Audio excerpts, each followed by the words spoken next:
So a lot of people ask me, what the heck can you do with a fretless guitar? I mean, how do you play a guitar without frets? That's like driving a car without wheels. Wait, that's like flying an airplane without wings. Wait. How do you play a fretless guitar? No frets? How do you fret if there's no frets? Well, there's a couple of different ways you can do it. Actually, there's many hundreds of thousands of trillions of billions of ways you can do it, but we'll whittle it down to two. So, no frets does not mean you can't fret. It has a different tone if you fret. It's sort of a muted tone, not real defined, maybe. Not sure what the word would be, but it's a different tone. It's just different, that's all I can say. So if I play a fretted note, you're going to get a little bit more definition, maybe, sort of, kind of, I guess. I don't know. Just different. So here's your first string. This is tuned to G, by the way, this guitar. It's a G, D, G. G, D, G. Super common default tuning for a cigar box guitar. That's just sort of how it turned out.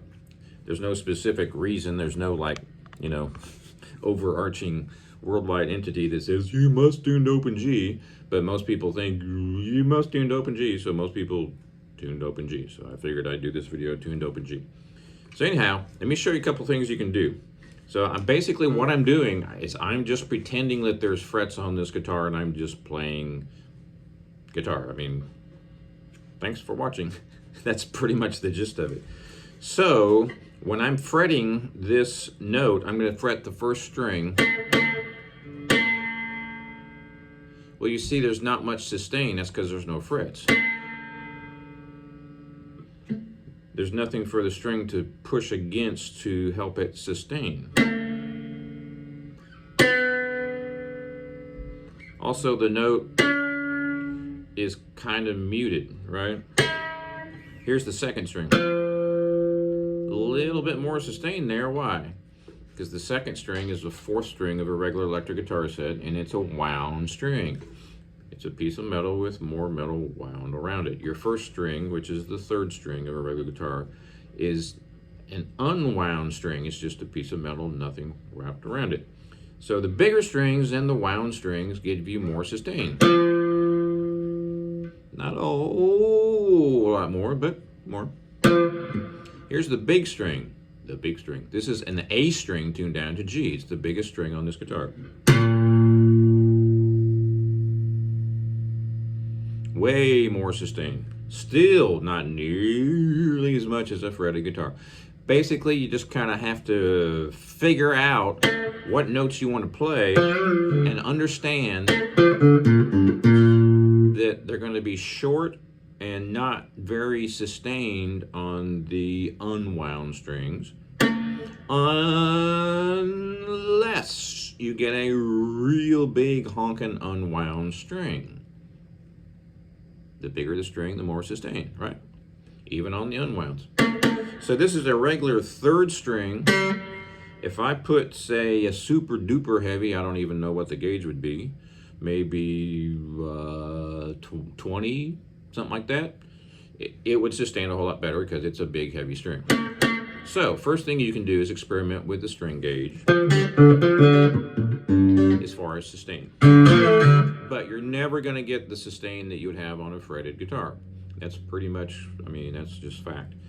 But you need to use the different sounds that you get and the more muted tones and blah-de-de-blah-de-de-blah.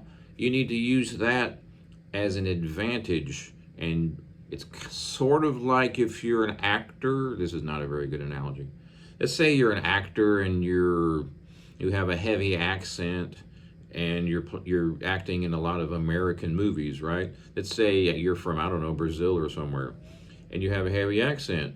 Well, you probably are going to be playing parts, right, that goes along with the Brazilian background, right? You're not probably going to be playing necessarily a, say, Mississippi American if you have a Brazilian accent, right? Just use the sounds, use the tones, and the lack of a sustain as your signature different, this is me, right? This is what I do kind of a thing.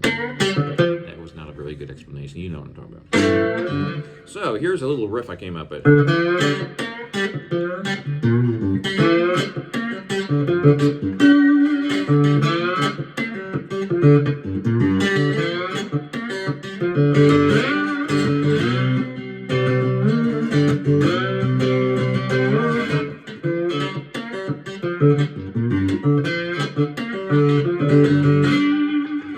So what I'm doing here is sliding up the neck with the glass slide, but I can also use my fingers to do the same thing. So let's put the slide completely away.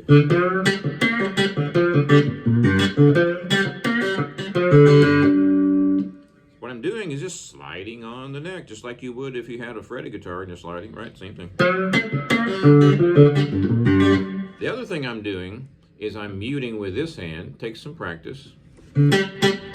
So when I pick the third string, for instance, actually it's the first string, but I call it the third string because it's the third string of a regular. Okay, so I'm picking that first string. There's two ways you can mute that. You can mute it with your picking hand or the fretting hand, or both. So you have different options for that. So when I play this little lick, I'm muting with that hand.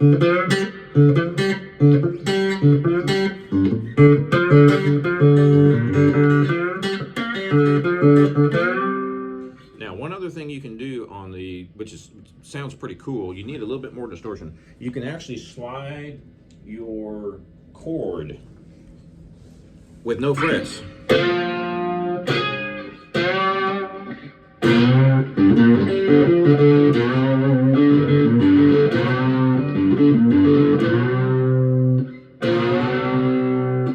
I'm muting a power chord, the top two strings, the big one and the middle one.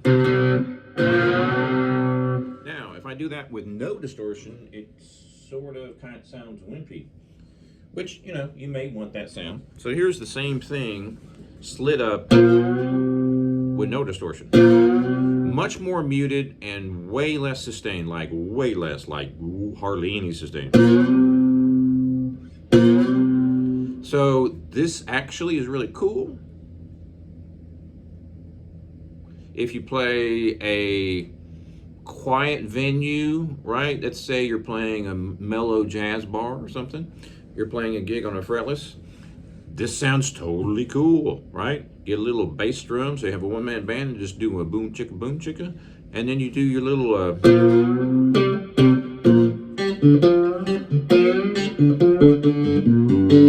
and you crank up your reverb, like really cranked, like really extra super cranked. Mellow. Think mellow jazz bar, late at night, real dark, right? People drinking their Manhattans.